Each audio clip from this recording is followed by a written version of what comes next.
Good evening.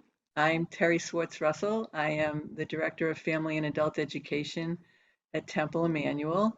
And we're thrilled tonight to have with us film producer Deborah Oppenheimer to discuss her 2000 documentary film, Into the Arms of Strangers, Stories of the KinderTransport, that tells the story about the British rescue operation known as the KinderTransport, which saved the lives of nearly 10,000 Jewish and other children in the 9 months before World War II.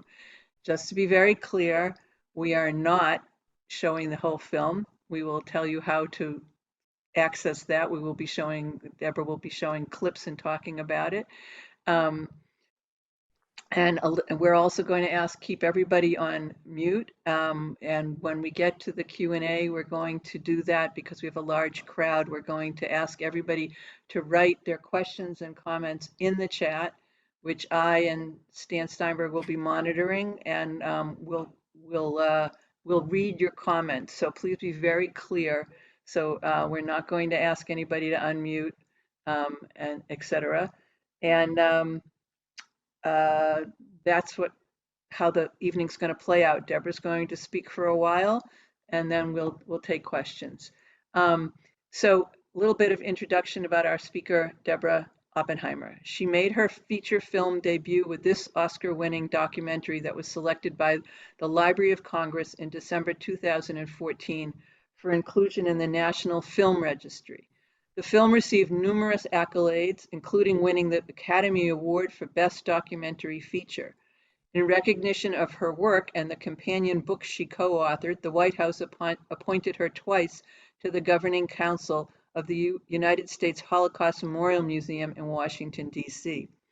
A prolific award-winning producer for cable and network television and former president of Mohawk Productions at Warner Brothers as executive vice president of Carnival Films, Oppenheimer conceived and led U.S. strategic activities for Downton Abbey, the most nominated non-U.S. show in history and the highest-rated PBS drama ever.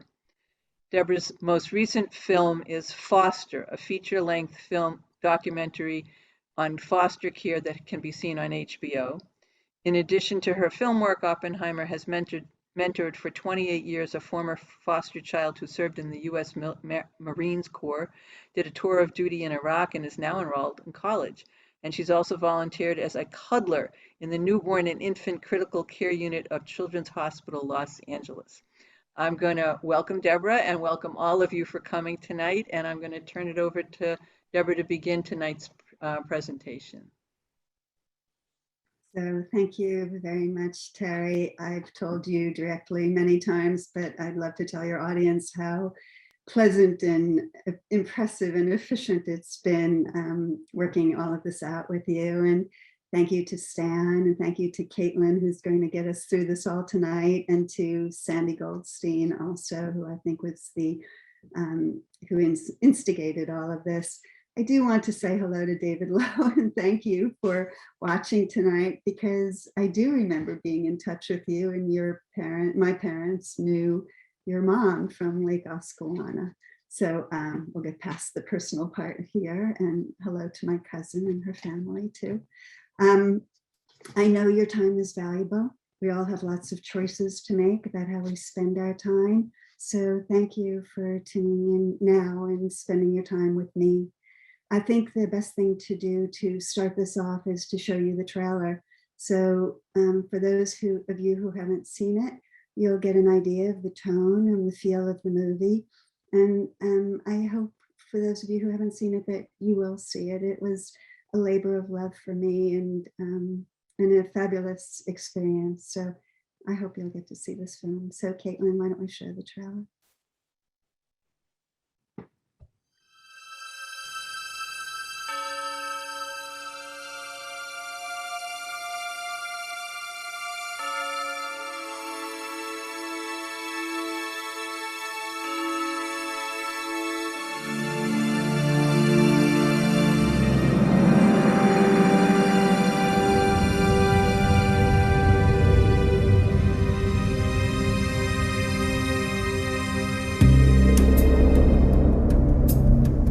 My father said, "Mommy and I cannot leave, but you're going to leave."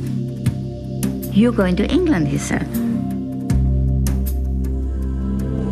I mean, this is all I knew, and we had to give it up.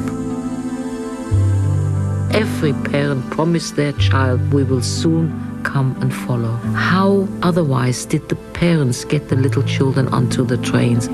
They did what most of us don't do. They had the grace to take in a child. My dear good darling parents, I feel very safe here. If only I was not so very scared about your safety. My biggest problem was to try and get my parents out.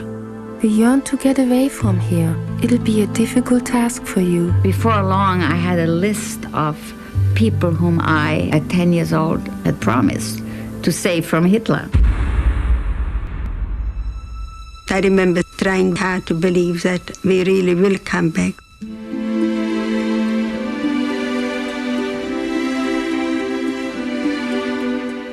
In 1938, I got out of Germany in the KinderTransport. I was meant to survive. I look at my children and my grandchildren, I know there was a purpose to my life.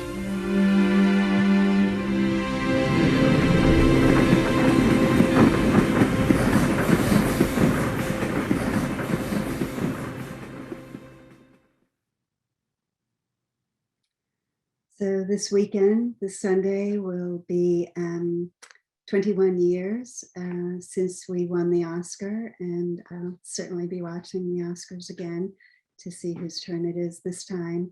I'm grateful to still be talking about this film. It's going on 84 years since the first KinderTransport left Berlin on December 1st, 1938. And tonight, I hope together we can gain some insights and lessons and hope and learn from the impact of the experience that the voices in this film and from the past talk about.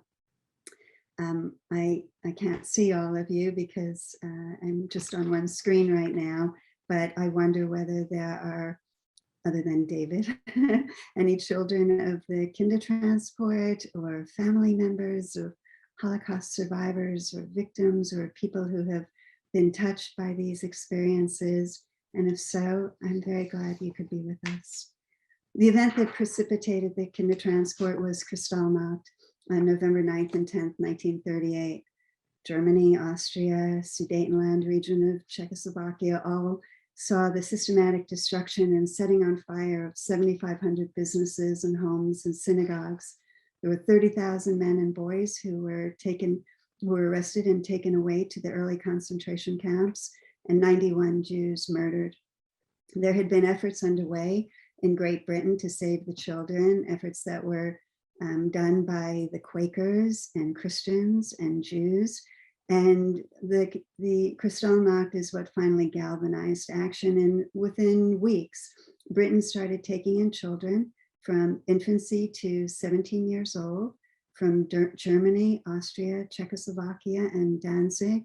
There was no limit to the number of people who were coming in, but one major stipulation, that the children had to be unaccompanied minors because of the potential burden on the economy and the loss of jobs. So over a 9-month period, nearly 10,000 Jewish children and other children were saved, and the parents faced an impossible decision, whether to send their children away to a country they had never been to, where they didn't speak the language, they didn't know the custom, the culture, and for an indeterminate length of time, and to strange homes, to homes that they didn't inspect and people they didn't know. We retraced the path of the KinderTransport. We just simply went on the train and then took the boat from the Hook of Holland to England. And for us as adults, just to see the changing signs and the hustle and bustle in these ports was a lot for us. I can't even imagine what it would be like for a child. This all took place before the final solution. So it was even more difficult to make that decision at the time. The systematic killing had not begun, and people still hoped that they could get through the increasing noose that had been tightening, but with the hope that they were patriotic Germans or Austrians and that this would pass. My mother was one of the children. She never spoke about it. Caitlin, if you could show a picture of my mother at the age that she left in the train. This was my mother, Silva Afromovitsi. And here's a picture of my mother and me.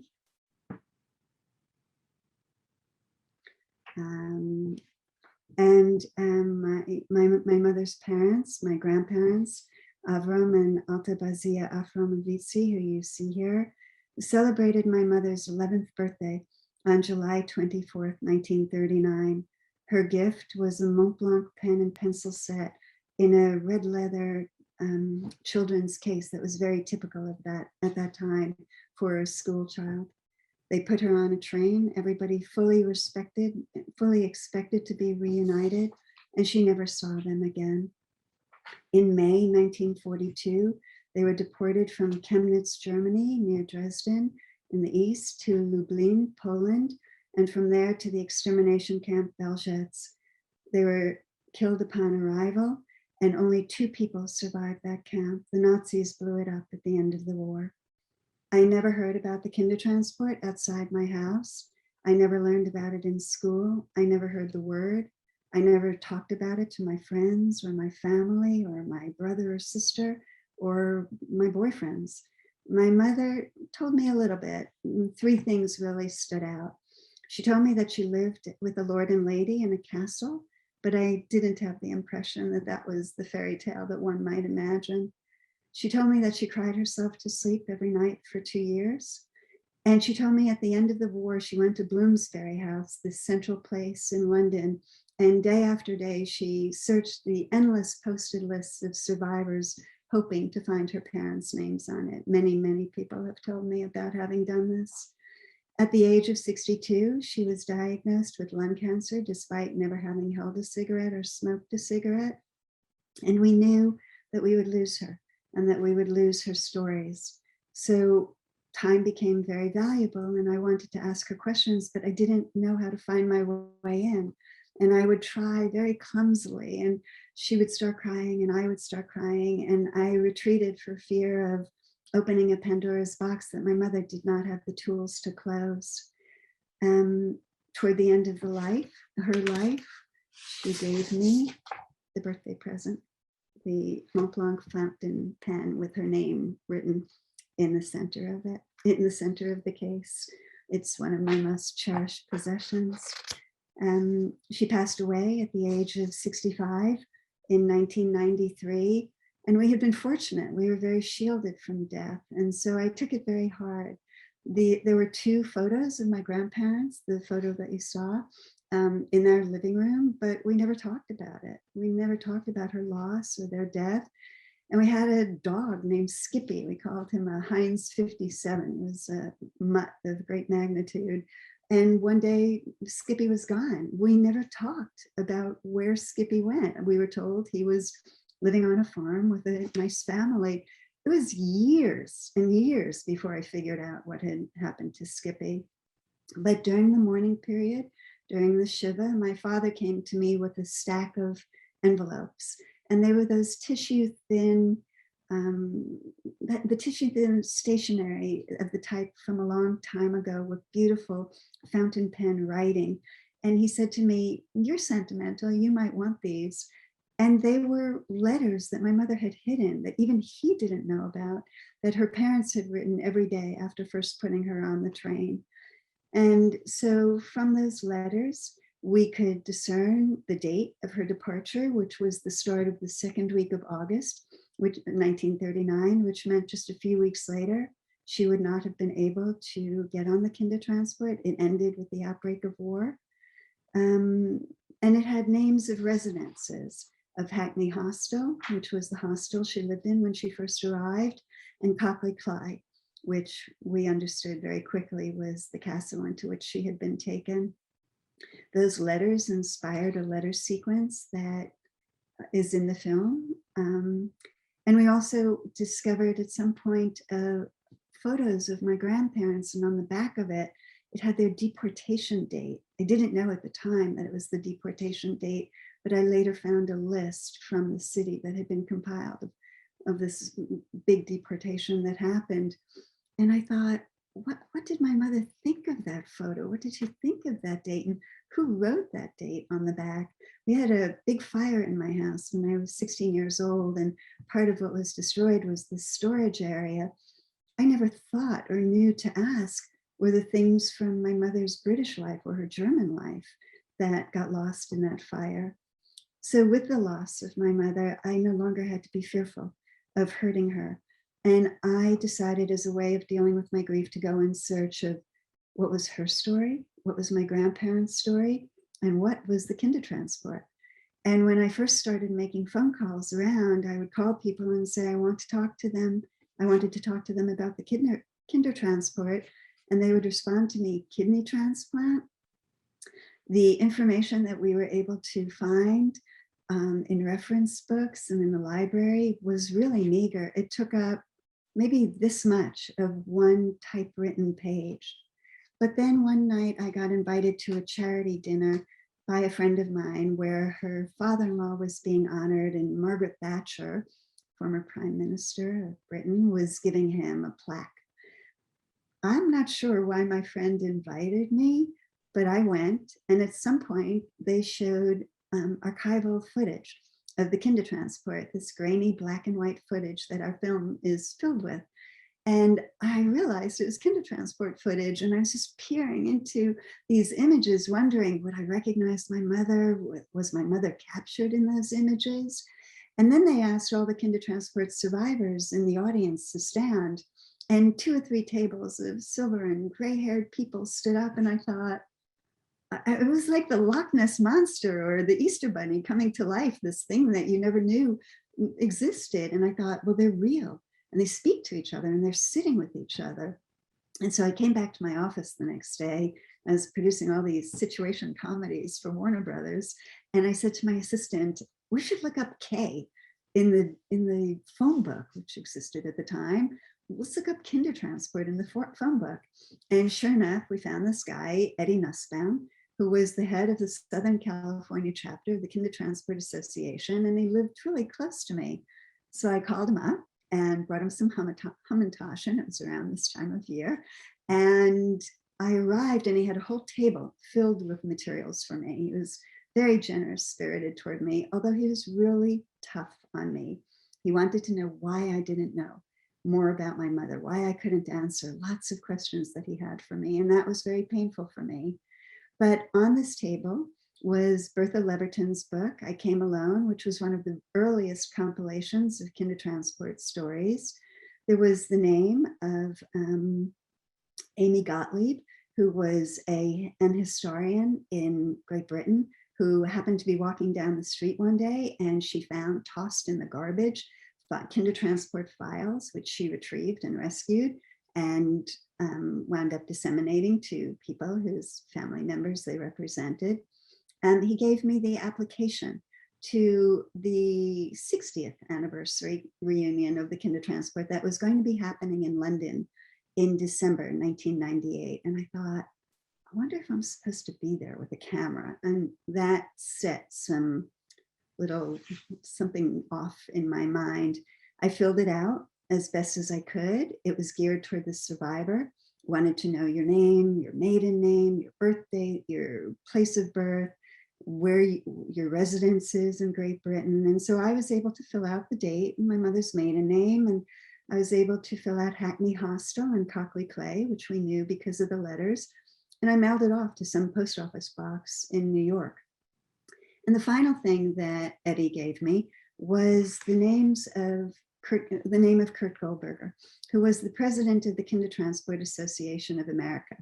And his area code was the same area code as my parents. And I thought, oh, if only my mother had known about Kurt Goldberger, would she have been in touch with him? Is that somebody she could have spoken to?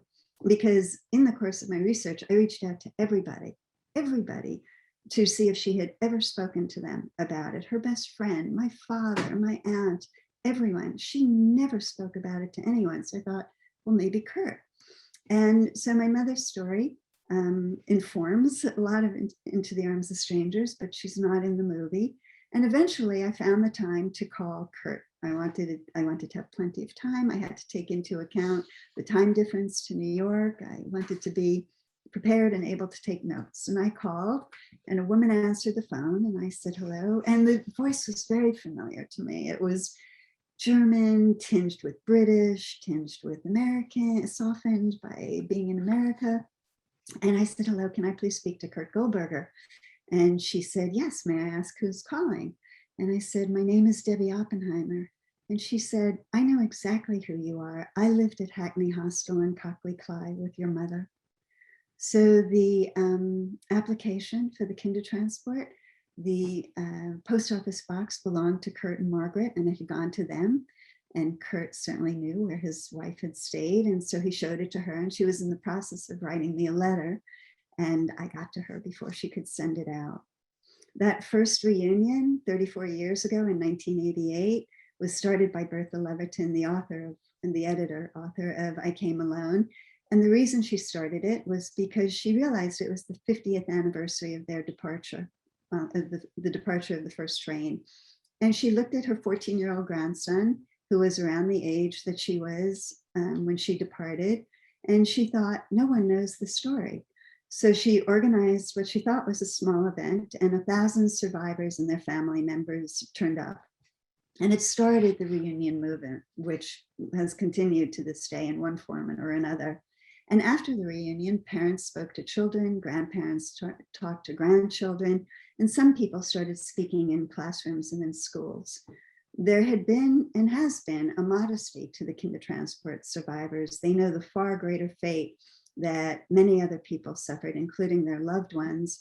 And so they didn't view themselves as survivors.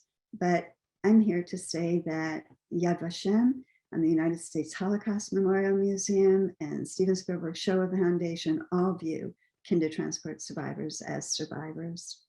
So when we first started the research, it was not my intention to make a documentary. I'd never made one. I was, as I said, a producer at Warner Brothers. I ran a little production company there. And we made shows for HBO and Showtime and PBS and ABC. But there's a word many of you will know, which is Besher. And I do believe this film was meant to be. And it was a labor of love. It brought out the best in all of us. Everybody who worked on it found their way in and was very proud to be a part of it. Mark Jonathan Harris was the writer-director. And with our film, that became his third Oscar. We had very many other talented people working on our team. One of them is Gary Rydstrom, who this weekend will be up for his 20th nomination for sound design for West Side Story. He's won 7 Oscars, and he had never done a documentary before. He also gave me one of the most terrifying bits of news going into the Oscar, which was after 7 Oscars, he said it never got easier. Judi Dench was our narrator. We wanted her to be the universal voice of the mother, of the British mother. And we were thrilled that she agreed. She was a Quaker.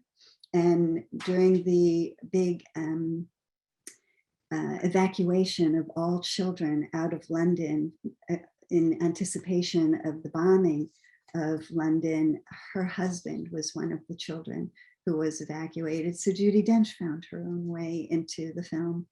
We produced it with the official cooperation of the United States Holocaust Memorial Museum, which is not a permission they grant very often at all. And the film would not be what it was without the expertise of the people in so many different departments of that venerable institution, which if you haven't visited, I encourage you to visit. Anthony Blinken was there yesterday or the day before, touring an exhibit about, in anticipation of declaring, oh gosh, I'm sorry, I'm forgetting this, declaring that, I just forgot the name of the country, was a state sponsor of, sorry, my mind is on the KinderTransport, that they were guilty of genocide and killing the Rohingya. We felt a tremendous responsibility in making the movie. We searched the globe for archival footage.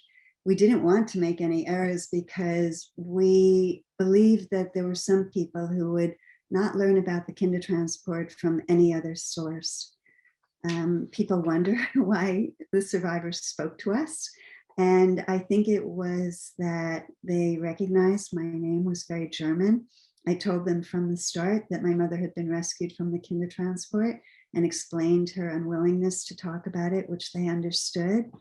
I think that for them, it was a 60-year perspective on loss and pain and survival. And they hadn't talked for 60 years. They were facing their mortality. They wanted to leave a legacy. They were searching for their identity and were fearful that their stories would be lost. And they wanted to prove their lives worthy of having been saved. In many cases, the survivors in our film had never told their stories. And one of the survivors in our film, Ursula Rosenfeld, said that her nightmares stopped after she told her stories. We find that many people who agree to be in documentaries find the experience of being interviewed is cathartic. We wanted people to know what the KinderTransport was, and we wanted to pose somewhat unanswerable questions of, would you send your child away? And would you take a child in? We posed that question to all the survivors we interviewed in the film, and without exception, they were unwilling to hazard a guess about what they would do because they understood the magnitude of the decision their parents had made. How did we pick our stories from so many? We always say that with 10,000 children saved, there are 10,000 stories. Obviously, we couldn't tell them all, so we tried to show that there were good experiences and not so good experiences, siblings who got to stay together and siblings who were separated, children who saw their parents again and children who never saw their parents. We wanted to include the story of the Narrator, the ship that was torpedoed by the Nazis that was carrying enemy aliens who were being sent away by Great Britain, which included KinderTransport survivors. We wanted to show a foster mother who had made the choice to take a child in, and we wanted to interview a mother who sent her child away and lived to be reunited with her. We also wanted to interview Loricon, who we were shocked to discover. That was just almost unbelievable at first. She provided the counterpoint to the story, and we will show you this clip from the movie now of Loricon.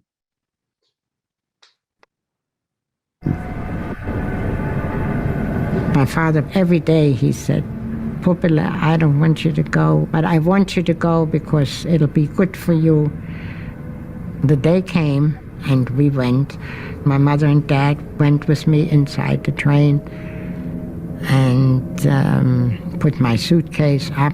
My seat was right at the window, and the German trains had great big windows, and my father pulled that all the way down so I could be leaning out of the window, and he hugged me and kissed me, and I could see my father's face getting wider and wider, and I thought, I only hope nothing is going to happen to my father, because he looked so terribly, terribly pale. And my poor mother was getting worse and worse, and I couldn't wait for the train to go because I didn't want to remember that.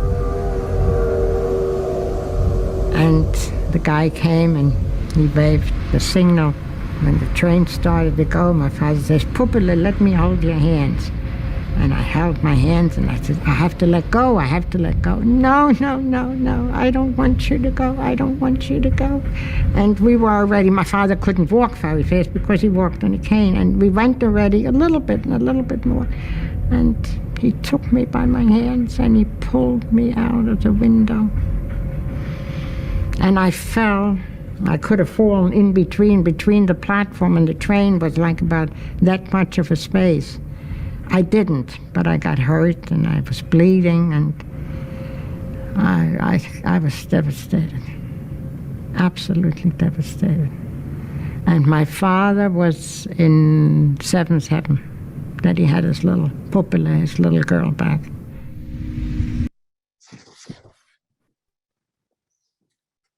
Lori's father survived the war. She never spoke to him about what he had done. She spent 4 years in 8 concentration camps. She was about to turn 20 when she was liberated, and she weighed 58 pounds. She told us that when her son was 6, he weighed 60 pounds. We also wanted to interview rescuers. There were a couple of them who are still living. There was Nicholas Winton, who was not well known at the time and who we were fortunate to get to interview. He is credited with saving 669 Czech children, and he went on to be recognized by Queen Elizabeth, to be knighted, to be recognized in the Czech Republic, and he lived to the age of 106. And had a great deal of material published about him since then. They're even making a movie about him in which Anthony Hopkins will play him. I urge you to Google the New York Times and the obituary about Nicholas Winton, and it's quite inspiring. It led to hundreds and hundreds of comments because it was published on the front page of the New York Times.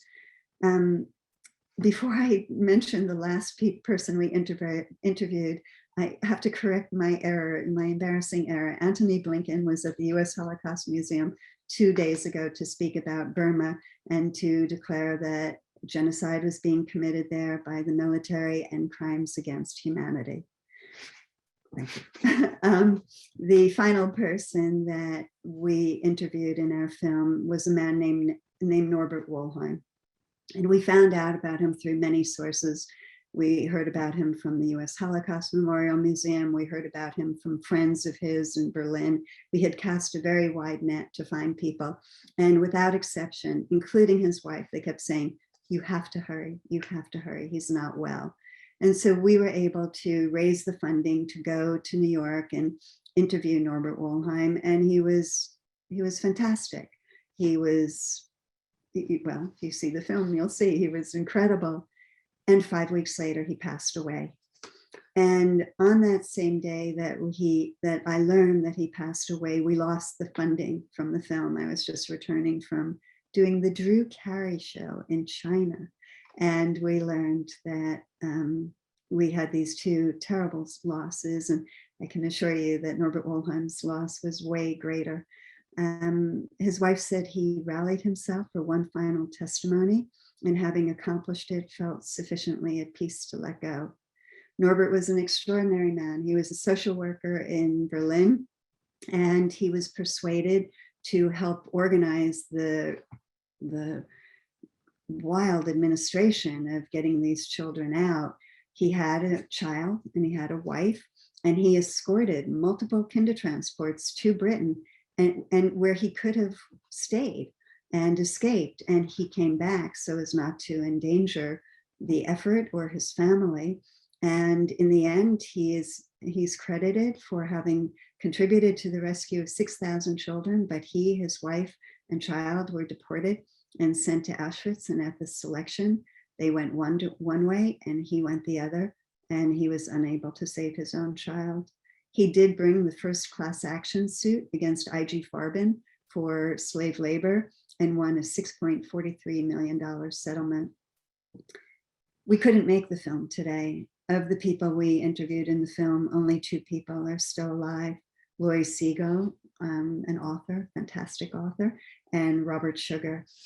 The KinderTransport survivors, quite a few of them, lost their education. The circumstances of what went on in England meant that they did not go on to have the childhood that they might have expected had they stayed with their families in a land where friend turned against friend and neighbor turned against neighbor. And we hope and have been told that our film puts a human face on the magnitude of what happened during the Holocaust. The good thing with the KinderTransport was that the parents had the comfort, even as they were going to their deaths, that they had made the right decision in sending their children away. The children, in large part, never got over it, but they found a place where they could put it. The opening to the film and a sequence in the film show the artifacts of what do you pack for your child? What do you send them off with? And then what do they save 60 years later? we put out a call for these artifacts, for this memorabilia, asking what people had. And every day for 3 months, these FedEx boxes would show up on my doorstep with the most priceless, irreplaceable treasures that belonged to these people, including one woman who had saved the toothpaste tube that her mother saved with her that was squeezed down to nothing. There was nothing left in it. But because her parents had given her the toothpaste tube when we met her in the late 1990s, she had still saved this toothpaste tube from 1939. So now Caitlin's going to show you a clip that we put together that was one of those extra bonus videos from the movie. Caitlin, can you show that? The opening of the film, we're trying to evoke this period through objects that children had and took with them from Germany and Austria. We're doing this packing sequence with the objects. There are no photographs or footage of anybody packing, so we decided to contact a lot of the survivors who we've gotten to know in the time that we've made the film, to ask them what they brought and what they still have today. And we came up with just a very powerful, extraordinary, eclectic assortment of objects that their parents thought to pack for them 60 years ago that they then chose to hang on to for all this time. So the objects are very moving, very emotional. A teddy bear, a wooden train set, a car set with the tracks and the little objects that you use to put around it to create the setting. Pencils, pencil sharpener, crayons, watercolors, posy books, which are like autograph books that you would take into the school, and all your friends would sign it and write inscriptions, and you would put little stamps and little drawings, and it's a very, very personal little book. A boy at the age of 9 was given a pocket watch by his father, who knew that he might not see his bar mitzvah, which would occur when he was 13.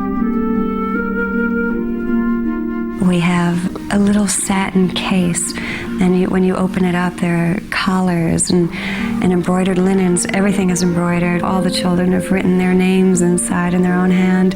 We even have labels that the parents would hand sew into the back of the clothing so that the clothing wouldn't be misplaced or confused with another child's clothing, and the remaining package of the labels for when the child grew and bought new clothing and would need new labels sewn into it.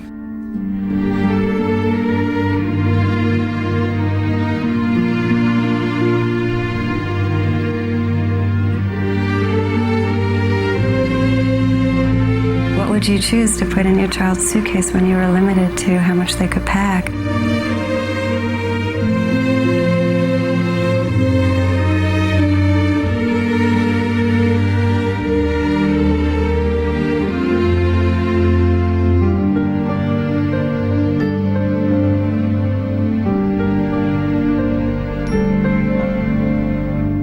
This belonged to my mother. This was her 11th birthday present given to her just before she went on the train. It's a Mont Blanc pen and pencil set, and she had written her name inside the cover here, and then stamped on the pen.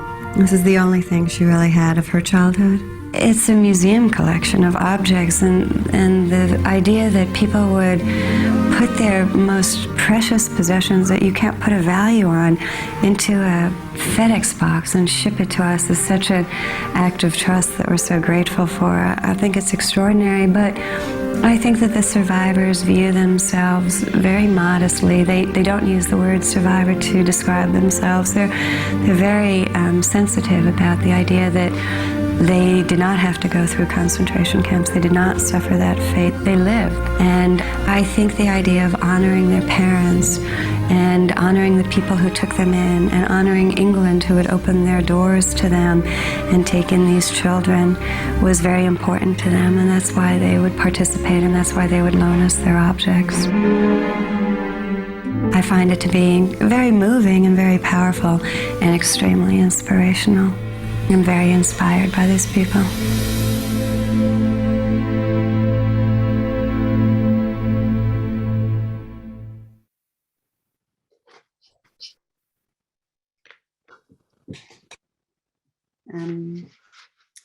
Out of sync, but it's okay. I learned that my mother lived in the attic servants' quarters of a baronet and lady's castle for 2.5 years with a matron and several other girls. She bounced around to a succession of placements that gave shelter but no love. One newlywed couple took her in after a plea that was an appeal that was made in their synagogue to take a child in for the Jewish holidays. And that led to another stay with them and another stay. And they did shelter my mother for a period of time. And while she was there, they had their first child, a new baby girl who my mother clutched to her desperately as her own living baby doll. And my mother stayed in touch with that girl, Rosalind, throughout her life. We're still in touch with her today. It was another reason why we did know that my mother was on the KinderTransport. And I was in London at one point, and I was visiting Rosalind's mother, and she mentioned that my mother had stayed with Zena Cohn. And that name was unknown to me. I'd never heard Zena Cohn's name. And I said, Zena Cohn? Who's Zena Cohn? And she said, well, your mother stayed with Zena Cohn.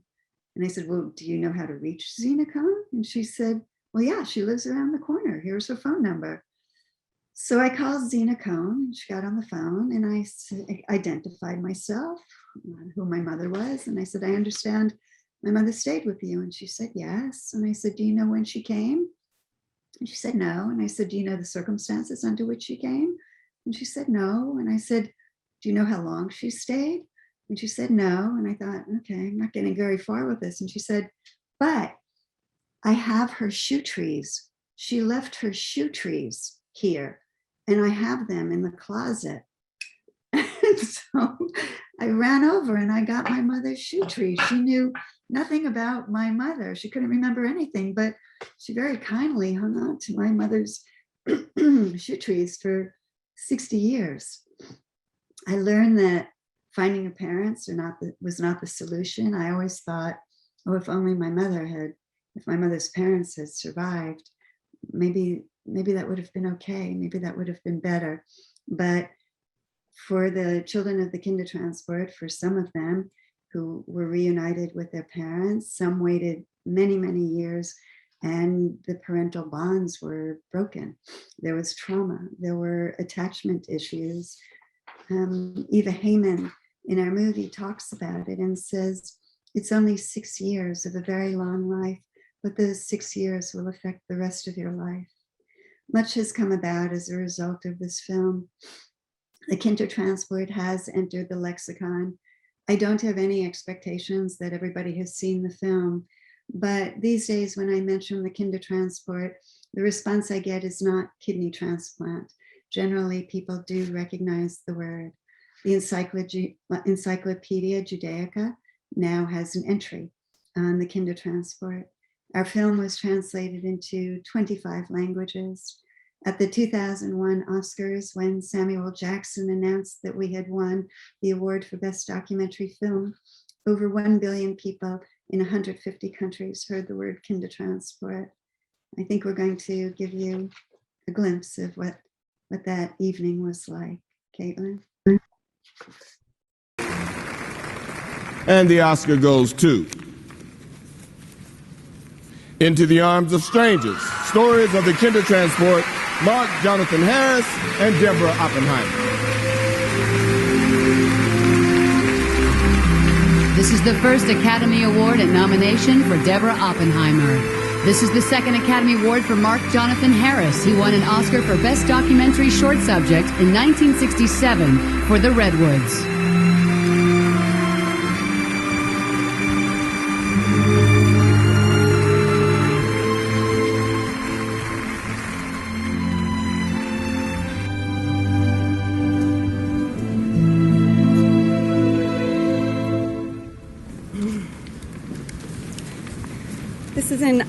This is in honor of the KinderTransport survivors who have inspired us with their honesty and their eloquence and their humanity, and for their parents who loved them so much they had the courage to send them away.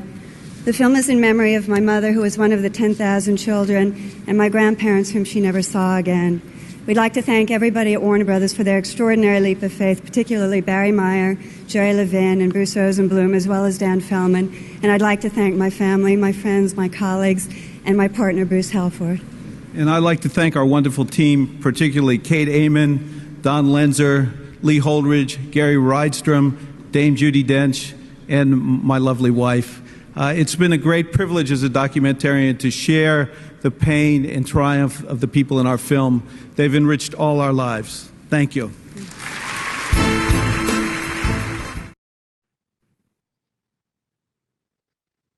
It's been my great privilege to serve on the Council of the United States Holocaust Memorial Museum for 2 terms. I still serve on the collection committee, and have been very proud in the last month even to help get more items donated to the museum for preservation so that they don't get thrown out and they don't slip away. We wrote a companion book of the same name that was published by Bloomsbury, the publisher of Harry Potter. And in 2018, they came back to us to say they wanted to reissue it because of the timeliness and timelessness of the story. There are study guides that were written in Germany and Britain, and a free one that's available through the internet that can be downloaded from a website, and Into the Arms of Strangers website. We had premieres in Berlin, where Chancellor Gerhard Schroeder was the first chancellor to ever introduce a movie, let alone one on the Holocaust. And he said in his introduction, that was attended by 2 of the survivors from the film who were from Germany, both of whom's both parents were killed in concentration camps. And he said that the film took place at a time when murderers were ruling Germany, which was certainly not anything I ever expected to be in an audience and to hear from the Chancellor. We were in Israel with the premiere during the Intifada, and then Jerusalem Mayor Ehud Olmert introduced the film, and we had a premiere in Austria, and we had a screening at the United Nations, which made the film available to their 65 member nations. Although the parents had to make an absolutely impossible decision, the survivors are very grateful to Great Britain for taking them in. And the most meaningful event for the film and its survivors was our premiere in London. Warner Brothers flew all the survivors, and in most cases, their marital partner, but a guest, in to see the movie and put them up in first-class accommodations, brought them in cars to the premiere, which was hosted by Prince Charles, who told me at the premiere that he was not familiar with the story. So now we would like to show you the final clip. Caitlin.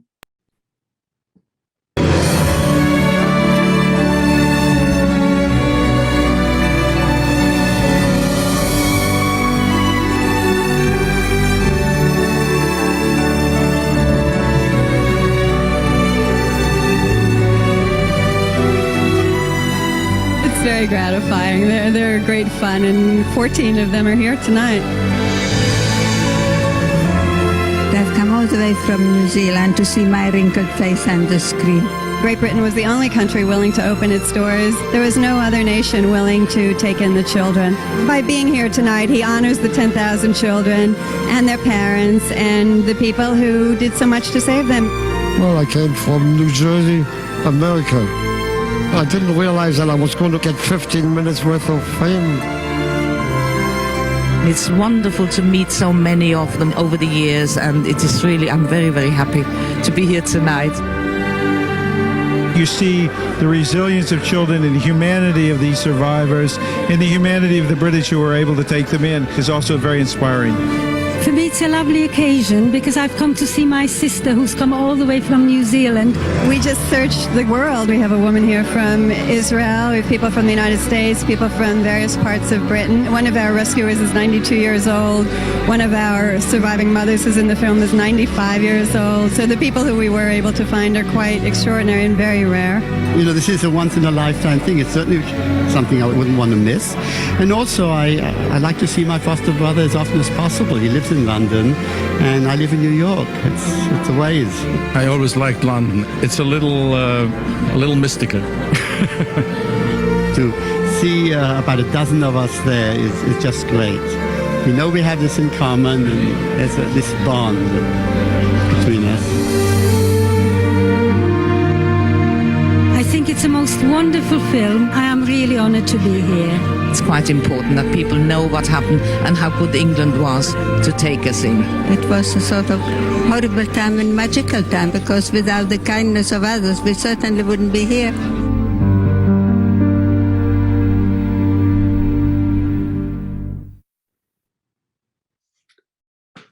In February 1939, the Wagner-Rogers Act was introduced in Congress to admit 20,000 children 14 years and under. Robert Wagner was from New York, and Edith Rogers was from Massachusetts, representing the 5th District. For the first time in 6 years as First Lady, Eleanor Roosevelt allowed reporters to directly quote her in support of the pending legislation.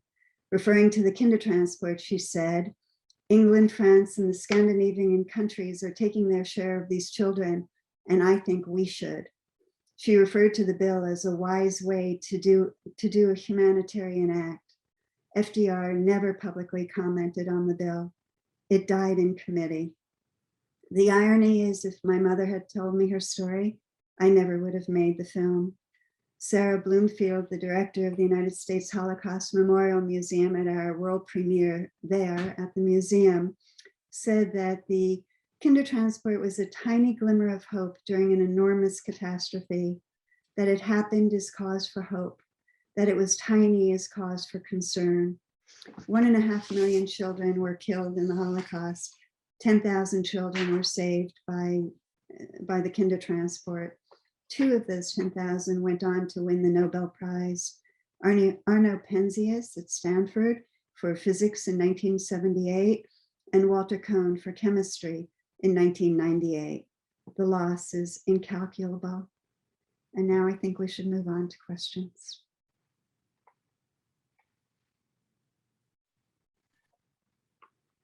To say thank you, and that I could not stop watching your face and listening to your words for the entire time you spoke. And you must be extremely proud of what you have accomplished. And I'm proud to be here speaking to you now. I'd like to ask if you could comment on why the Germans let these children go. Thank you for your kind words, Stan. The Germans at that time, before the final solution, just wanted to get the Jews out whatever way they could. And children were going to be the little spawners that would lead to more Jews. So as long as they took no valuables and no currency, he was willing to let them go as long as there was somewhere to take them in. The problem was that there was nowhere in the world willing to take in the refugees. And Britain was the only country before the war who was willing to take in the children. Just another quick question. After these children grew up and went into their adulthood, did they scatter across the world to many places? A little bit of that, if you might comment, and then I think we'll go to the chat for some questions. It was the great diaspora. The problem was, and I think about this a lot, they had everywhere in the world to go and nowhere to go. They were not going to go back. A lot of them were not going to go back to a country that had been inhospitable to them and had participated in or collaborated in the murder of their loved ones. And so in the case of my mother, she had an aunt who had escaped and come to New York. So she went to New York. Some people did go back to their homes. We know of people who went back to Austria with the hope of rebuilding Austria. I would say that not all of them were happy about that decision. There are people who went back to Germany. There are many people who remained in Great Britain, many people who wound up in Australia. And but they are all over the world. I know of one in South America. I mean, the families, the people really, really scattered. Many to Israel? Yes. Yeah, there was a whole Bertha Leverton's sister, Inga Sudan, was the head of the KinderTransport Association in Israel. And so I should have mentioned that. Yeah, of course. A lot of people in Israel. Yeah, good. I think Terry wants to start to address questions in the chat. Thank you, Deborah. Really great. Really, really great. Thank you. Thank you. So thank you, Deborah. This is an amazing story that you told us, and you really do honor the memory of your mother, which is so important. So you would ask at the beginning if there were people who were on the call who had a relationship to the KinderTransport, and I wanted to read each of their names because I think it's important for us to share. So Diane Castiglione shared that her mother and her mother's brother were on the KinderTransport in July 1939. Excuse me if I get people's names wrong, pronunciation. Nicole Rauner mentioned that her mother Margaret, who came on the KinderTransport with her brother and her sister from Germany. David Lowe, both parents, and his father-in-law. Sue Tuchin had a cousin who was 11 who came from Poland, which is now a part of Poland that's now in Ukraine. And Alan Pizer mentioned that his mother-in-law, Sue Hertz Rosenstock, came in July 1939 from Germany.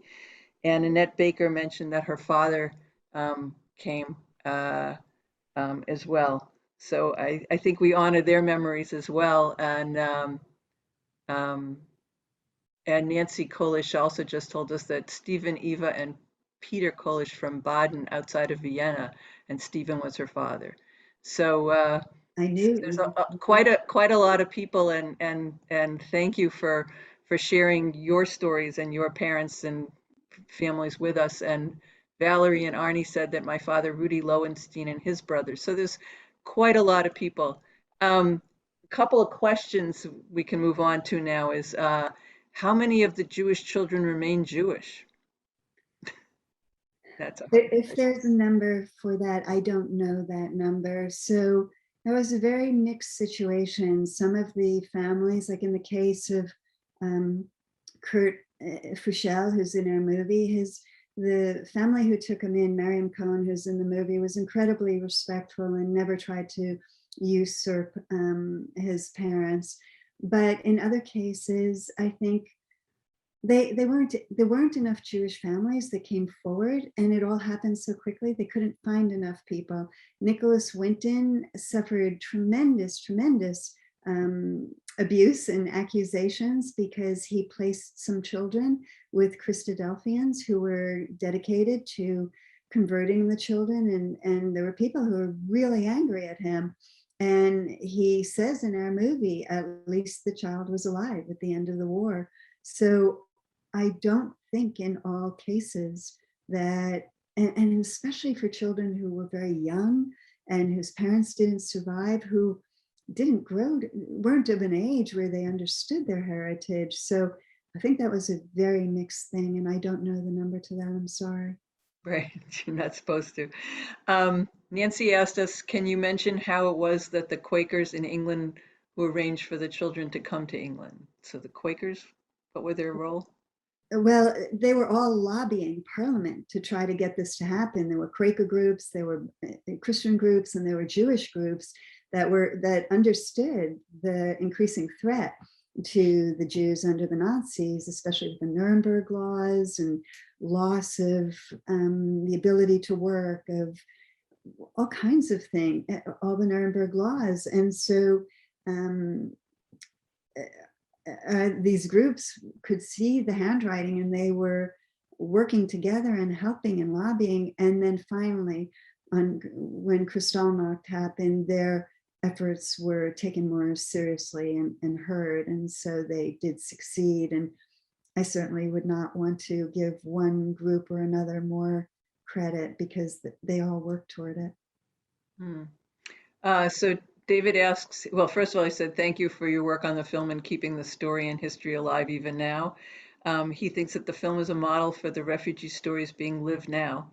And his question is, any thoughts on how to see the telling of such upcoming stories? How to seed, the word. That's what he said. You know, I think that I don't think any of these tragedies can be compared.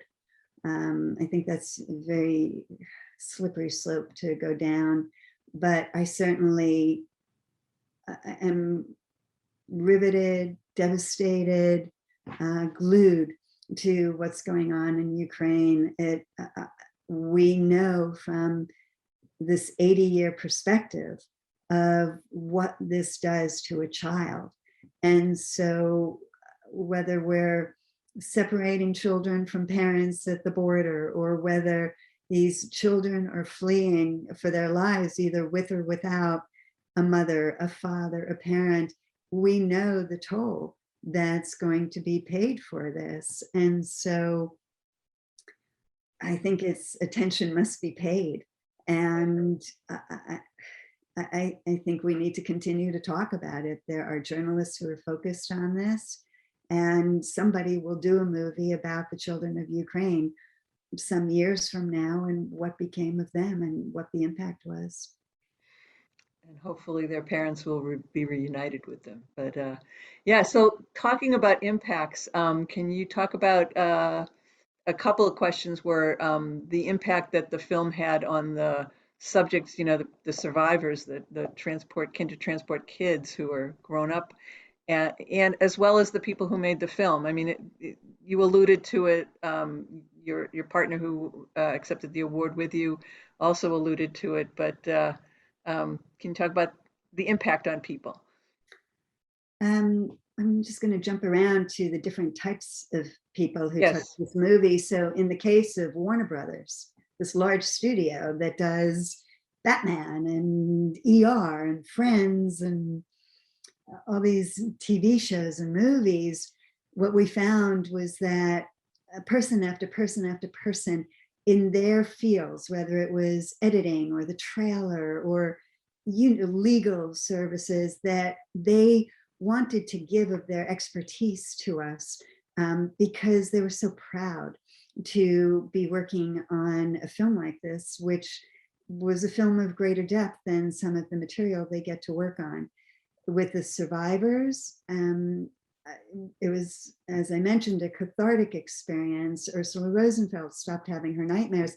In the case of Ursula Rosenfeld and Alex Gordon, they found people from the past, which was crazy and extraordinary. There was an article in the New York Times about the making of the movie, and they showed a childhood photo of Ursula. Now, Ursula's father had been beaten to death when he was when he was arrested during Kristallnacht, and then her mother was killed during the Holocaust. And she had no photos, she had nothing. And we had this article about us, and the journalist really focused on Ursula. She was very taken with her. And I got a phone call one day from a woman named Edith in New York saying, I knew her. I was in an orphanage with her. I know Ursula. We were together. And I said, well, this is fantastic. And she said, and I have photographs of her. And I said, well, she has no photographs. Would we be able to borrow them from you? Would we be able to use them? And she said, well, yes, that would be fine, but I haven't spoken to her in 60 years.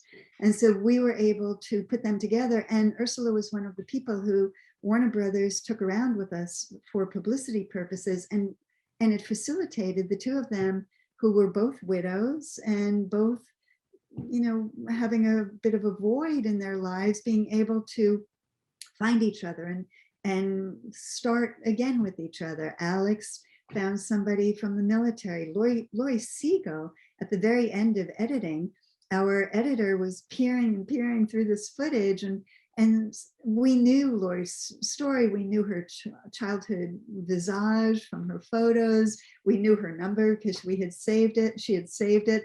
And our editor called us one day and said, I found Lori in the footage. She was on the first KinderTransport from Austria, and cameras were there and they captured it. So we were able to show that to Lori, whose mother was still alive, so her mother could see it. And Lori wrote this wonderful book, Other People's Houses, and they used a still frame from that photo. So over and over again, we received encouragement from the survivors that they were very pleased to be in the film. And the great thing was we went on to have relationships with their children and even their grandchildren, who might have been too young when the film came out, but who had a record of their loved one and could learn more about them even after their passing. So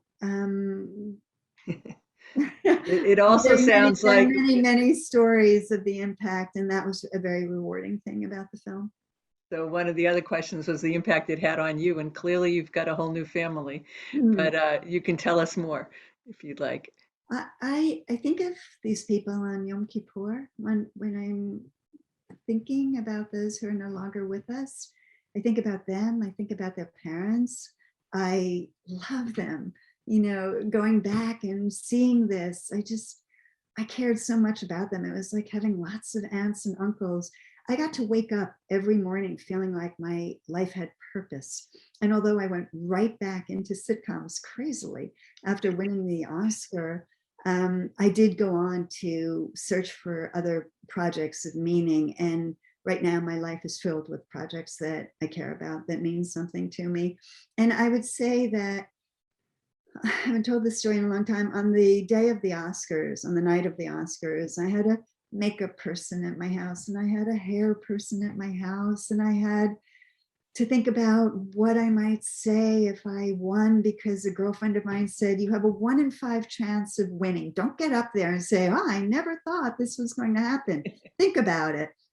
And there's just so much hoopla, and everybody was making their predictions and telling you what they thought was going to happen. And I had this beautiful borrowed designer evening gown.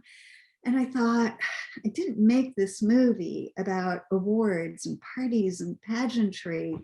I made this movie so that people would know these stories. And I went back to Norbert Wohlheim, the man who died 5 weeks after we interviewed him. And I opened up, I went into my room and I sat there quietly, and I opened one of the big binders of transcripts, and I started reading his interview to remind me of why I made the film, so that my sights would not be misplaced.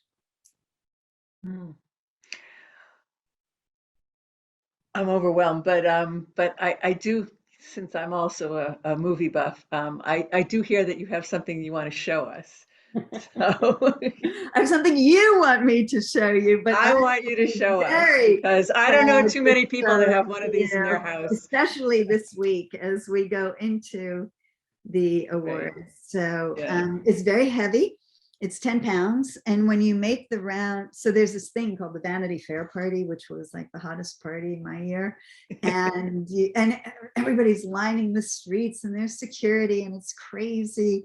And you walk, my father was sitting behind me at the awards, and he said, well, I'll take that for you. I couldn't get him into the party. So he said, I'll take that. And I got him into one party. He said, I'll take that for you back to the hotel. And I said, no, the tradition is that you walk around with it all night. So we were coming up the street to the Vanity Fair party. You couldn't even get to the street. And every step of the way, the security people were trying to tell us to go back behind the barricades. And I had the award on my side, and my friend kept lifting my arm and saying, even if she has this, and the waves would part, and they would let me through, and you could go anywhere and do anything. So Gary Rydstrom, who has his 20th nomination and 7 awards, said to me, if you win the award, you will be standing on that stage, and you will look out and see some of the most famous people there are. And you need to know that, because it's going to throw you. And sure enough, you stand on that stage and you see all these people, Tom Hanks and Julia Roberts, and it was pretty incredible.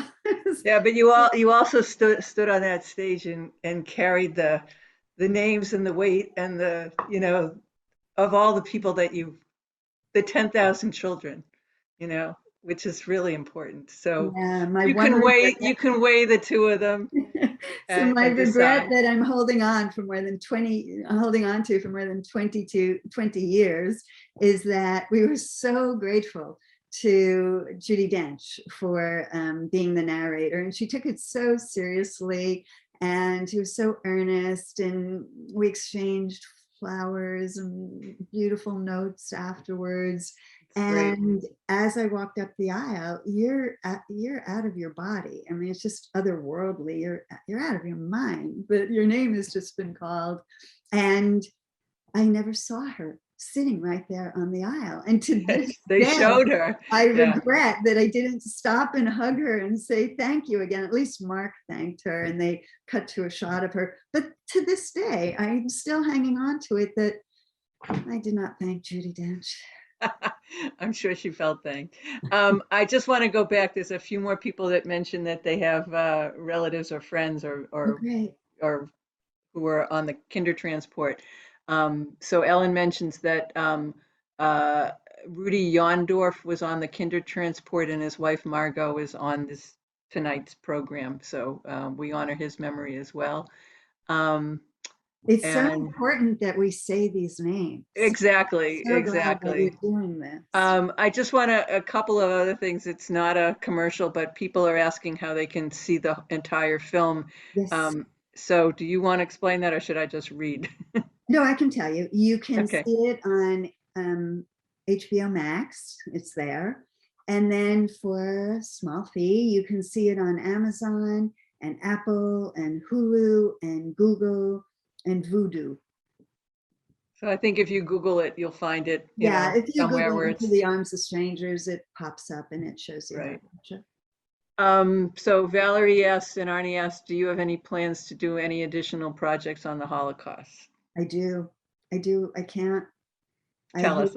I just hear such powerful stories that I have two that I'm hoping to do, and I consult and help many, or try to help many people. I can't watch violent films. I can't watch scary films, but I can spend forever in this subject matter. And yes, it's painful. Yes, I feel very deeply when I see it, but it's just so important to me. And I do get to hear some pretty extraordinary stories. Thank you. We look forward to seeing and hearing more. But Alan Pizer, I'm going to say it wrong, Alan Pizer, he said, as the chair of the KTA Speakers Bureau, which is interesting, I recommended your film to a class in Madrid studying the KinderTransport, and their teacher was extremely appreciative, stating that the students were enthralled with the movie, doing role-playing afterwards, and that it was a terrific film. Thank you for doing that.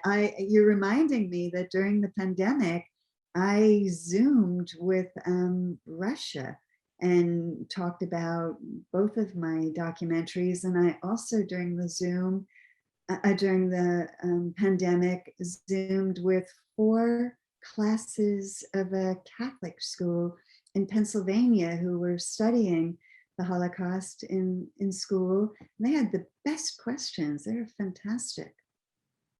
It's great. I think we're so I think we're almost out of time. If anybody has another question or two, please put it in the chat now. But I do want to sort of quote the words of Margaret Link, who's on the call, and says, "You've done this subject with such honor and respect, and we are all grateful and so moved," because we are. So thank you very much. One new message. Okay, hold on. And thank you again for the presentation. So we're honored to have you with us, and I think we all look forward to, if we haven't seen the movie, going to see it now. And it's been an extraordinary evening with you. There's one other thing I just realized I wanted to say, which is if there are artifacts or treasures amongst your family, your neighbors, your friends, don't let these things get thrown out. They have tremendous importance. And whether it's the United States Holocaust Memorial Museum, which is a favorite institution of mine, or your local Holocaust museum, if you have an attachment to that, please make sure these things are preserved, and speak to your loved ones about your stories, about their stories, and figure out how to ask the questions that I couldn't figure out how to ask my mother. I agree. We have our Yom HaShoah memorial service and presentation is coming up in a couple of weeks. And there is a woman in our congregation, Paula Apsel, who is also a film producer, and she is currently putting together a film called the Resistance Project, which shows how people did resist during the Holocaust, not just in one or two places, and the various different ways. And so she's going to show clips of her film that's still, being finalized. And I've heard her speak about this. So if you're local in the Boston area and you want to come to the Temple Emmanuel Yom HaShoah memorial service, you can hear Paula speak. So there are people doing a lot of wonderful work to keep these memories alive. Somebody wrote, Ruthie Tepper wrote that the Holocaust Museum will be happy to meet with you and preserve your family's items. So thank you again, Deborah. This has been a very worthwhile and wonderful program, and we've learned a lot. Thank you for having me, and thank you for being part of this tonight. Thank you. Okay. Night, everybody.